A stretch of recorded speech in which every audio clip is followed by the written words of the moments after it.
রাত্র এখন প্রায় 2:30 বাজে। আমিও ঢাকা মুন্সিগঞ্জ থেকে এসেছি, অনেক দূর, নারায়ণগঞ্জ পার হয়ে যেতে হয়। আগামীকাল 4টা প্রোগ্রাম, সকাল 10টায় প্রোগ্রাম আছে। জুম্মার পরও প্রোগ্রাম আছে আপনাদের কসবা গাববাড়ি। কোন জায়গা? নেমতাবাদ। নেমতাবাদ এদিক দিক তো, গাববাড়ি দিক না? আচ্ছা, নেমতাবাদ। রাত্রে মুরাদনগর, এরপরে হলো লাকসাম, এরপরে দিন চট্টগ্রাম। তা আমরা যারা এখানে বসছি প্রত্যেকে প্রতি রাত্রে প্রধান অতিথির মর্যাদায় আলোচনা করি। এই জন্য আপনারা যারা শোনার আগ্রহ করেন, আপনাদের কাছে হয়তো নতুন নতুন মনে হয়। আমরা কইলাম প্রতিদিন বাস যাইতেছে, এটার খবর কিন্তু সবার কাছে। আমরা যত তাড়াতাড়ি যাইতে পারবো, একটু তাড়াতাড়ি রেস্ট করতে পারবো। আবার রাত্রে সবাই তো 1 বছর অপেক্ষা করে, তাহির হুজুর আসবে, মুরাদ সাহেব আসবে, মাসুক সাহেব আসবে। আমরা তো প্রতিদিন এই প্রেপারেশানিটা বুক করি। ওই দিনও মাহফিলে যাইতে গিয়ে 2.5 ঘন্টা জেমে পড়েছিলাম। শেষ পর্যন্ত রাত্রে 3টার সময় সিএনজিতে গেছি। পাবলিকরে বোঝানো যায় না। তো এই জন্য আপনারা যারা কষ্ট করে ওয়াজ শোনেন, আমরা সেলিব্রিটি বলি, যাই বলি, আমাদের সমস্ত ক্রেডিট কিন্তু আমাদের না, আমাদের ক্রেডিট আপনারা। আপনারা রাত্র 3টার সময়, 1:30টার সময়, 12টায় বসে থাকেন বলেই তো আমরা তাহিরি, জাহিরি, বাতিনি কথা বলেন, ঠিক না বেডি? শ্রোতা যদি না আসতো, আমরা বড় হুজুর, মাইজলা হুজুর, ছোট হুজুর হইতে পারতাম? তাইলে আপনারা আমাদের প্রেরণার বাতিঘর। আপনারা আমাদেরকে সাপোর্ট দেন অনলাইনে, অফলাইনে, উপস্থিতির মাধ্যমে। এই জন্য প্রথম আপনাদেরকে অনেক ধন্যবাদ জানাই। যাই হোক, এখন আপনারা বসছেন, আমি বেশি লম্বা করব না, অনেক রাত্র হয়ে গেছে। এরপর আল্লাহর অলির দরবার, আমি চেষ্টা করব কিছু কথা বলে বিদায় হওয়ার জন্যে। আমার দোস্তকে অনেক মোবারকবাদ জানাই যে তিনি অত্যন্ত সুন্দরভাবে আশিকের রাসূলদের খোরাক টোকন দিয়ে আমাদের সকলের হৃদয়কে উজালা করেছেন। আমার মনে হয় আপনারা যতগুলো পুরুষ এসেছেন তার সাথে বেশি মা বোনরাও ভিতরে আছে। তো মা বোনরাও জিকির খুব পছন্দ করে। এই জন্য আমি সকলে আমরা মিলেমিশে যেন আল্লাহ এবং তার রাসূলের প্রেম হৃদয়ে ধারণ করতে পারি, সেই তৌফিক যেন আল্লাহ আমাদেরকে দান করে। সকলে বলুন আমিন। আরো বড় করে বলুন আমিন।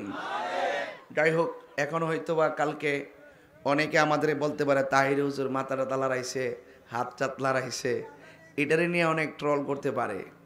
তো ওরা নিন্দা করুক, আমার কোনো আপত্তি, সমালোচনা করলে আমাদের কোনো আপত্তি, ওরা মন্দ বললে আমাদের কোনো আপত্তি। এই মন্দ শুনতে হবে, আপত্তি শুনতে হবে, বাঁচতে গেলে এগুলো শুনতেই হবে। এটা পার্ট অফ লাইফ। আর সকল সমালোচনার দাঁত ভাঙা জবাব দেওয়া, এটা হলো আর্ট অফ লাইফ। আমরা তাদের দিকে তাকাই না। আমরা দেখতেছি জিকির আজকার করে, পীর মুরিদি করে, মাজার জিয়ারত করে, মা বাবার খেদমত করে আমাদের সম্মান বাড়তেছে। আর যারা এগুলার বিরোধিতা করে তাদের সম্মান আস্তে আস্তে, আমাদের কিছু করতে হবে না। কারণ ওলি আল্লাহর বিরুদ্ধে যারা চলে তাদের বিরুদ্ধে ডাইরেক্ট আমার আল্লাহ যুদ্ধের ঘোষণা করেছেন। যুদ্ধ কি আমার আল্লাহ আসমান থেকে নিচে নাইমে এসে করব? কেমনে যে গুড়ায় গাড়ে টট্টাড়ার মধ্যে বড়িটা লাগাইব আপনি টেরও পাইতেন না। কিছু হয়তো আপনারা দেখতেছেন, কথা কোন ঠিক না বেডি? তো আমি বলি ফালামুকো আয়া ফুরেন, এখনো সময় আছে। আল্লাহর ওলির মাজার জিয়ারত করেন। অনর্থক মানুষদেরকে মিথ্যা ক্লেম দিবেন না, মিথ্যা অপবাদ দিবেন না। আমরা কখনো মাজারে সেজদা করি, আমরা সব সময় জিয়ারত করি। আগের মতো বস্তা আলগাইতে পারেননি, মুরব্বী বলবে আগের মতো বস্তা আলগাইতে পারি না। আগের মতো দৌড়তে পারেননি, মুরব্বী বলবে আগের মতো দৌড়তে পারি না। এখন যদি বলি আপনার এই শক্তিটা আস্তে আস্তে কমে গেছে, আপনি টের পাইছেননি, মুরব্বী বলবে আমি টের পাই নাই। আপনারা জবান খুলে বলুন উত্থান এবং পতনের মালিক কে? মুরব্বী থেকে শিখার দরকার আছে। আজকে আমার বাপটা লাঠি নিয়ে হাঁটে, আমার গায়ে শক্তি আছে বলে আমি বাবাকে ধাক্কা মেরে ফেলে দিতে পারি না। কারণ একটা কথা মনে রাখবেন, আমার বাবার যেই দশা হয়েছে, আমি হায়াতে বাঁচলে আমারও এই দশা হবে। এই জন্য আমার যুবক, আল্লাহ রাব্বুল আলামিন যুগে যুগে নবী রাসূলদেরকে ইলম দিয়েছেন, যতটুকু দিয়েছেন ততটুকুর উপরে তারা শুকরিয়া আদায় করেছেন। এর মধ্যে একজন হলো হযরত সুলাইমান আলাইহিস সালাম। সুলাইমান আলাইহিস সালামের ব্যাপারে আমার আল্লাহ রাব্বুল আলামিন কোরআনে বলে দিয়েছেন, ওয়ালাকাদ আতাইনা দাউদা সুলাইমানা ইলমা। আল্লাহ রাব্বুল আলামিন বলেন, আমি সুলাইমান এবং দাউদ আলাইহিস সালামকে ইলম দান করেছি। ওয়াকালা, দুইজন বললেন, আলহামদুলিল্লাহিল্লাযী ফাদ্দালানাকা আলা কাসীরিম মিন ইবাদিহিল মুমিনিন। দুইজন বলতেছেন, আল্লাহ আমাদেরকে ইলম দিয়েছেন আর সব মুমিন বান্দাদের ভিতরে আমাদেরকে শ্রেষ্ঠত্ব দিয়েছেন। আমরা প্রশংসা করি একজনের, জবান খুলে বলুন তিনি কে? আর জবান খুলে কোন তিনি কে? কখনো তোমাকে যদি ভুলি, হেদায়েতের আলো জ্বেলে নিয় কাছে তুলি। কখনো তোমাকে যদি ভুলি, হেদায়েতের আলো জ্বেলে নিয় কাছে তুলি। দয়া করো মায়া করো, দয়া করো মায়া করো, ও হে দয়াবান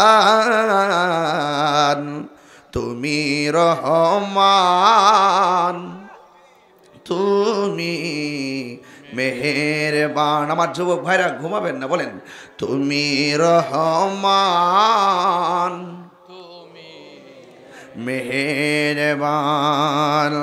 অন্ধ গাহে না শুধু তোমার গুণগান, বোঝে ও বোঝে না তবু শান। তুমি রহমান, তুমি মেহেরবান। জোরে জোরে কি সুবহানাল্লাহ বলা যাবে না? এ বন্ধুরি, সুলাইমান পয়গম্বর এমন একজন পয়গম্বর যিনি জিনের বাসা, পাখির বাসা বুঝতেন, হাওয়ায় উঠতে পারতেন। এই সুলাইমান পয়গম্বর জন্য ওয়াহুশিরা লিসুলাইমানা জুনুদুহু মিনাল জিন্নি ওয়াল ইনসি ওয়াত তায়রি ফাহুম ইউসাউন। সুলাইমান আলাইহিস সালামের জন্য সেনাবাহিনী দিকে জিন এবং মানুষ পাখিগুলোকে সমাবেত করা হলো। তারপর এদেরকে ভাগ করা হলো। ভাগ করেছেন একজন, জবান খুলে বলুন তিনি কে? পাখিগুলোকে ভাগ করলেন, কারণ তিনি পাখির ভাষা বুঝতেন। জিনদেরকে আনলেন, জিন তার অনুগত ছিল আর সকল পাখিগুলার ভাষা বুঝতেন। আর তিনি তখন খোঁজখবর নিতে শুরু করলেন। ওয়াতাফাক্কাদাত তায়রা ফাকালা মা লিয়া লা আরাল হুদহুদা আম কানা মিনাল গায়িবিন।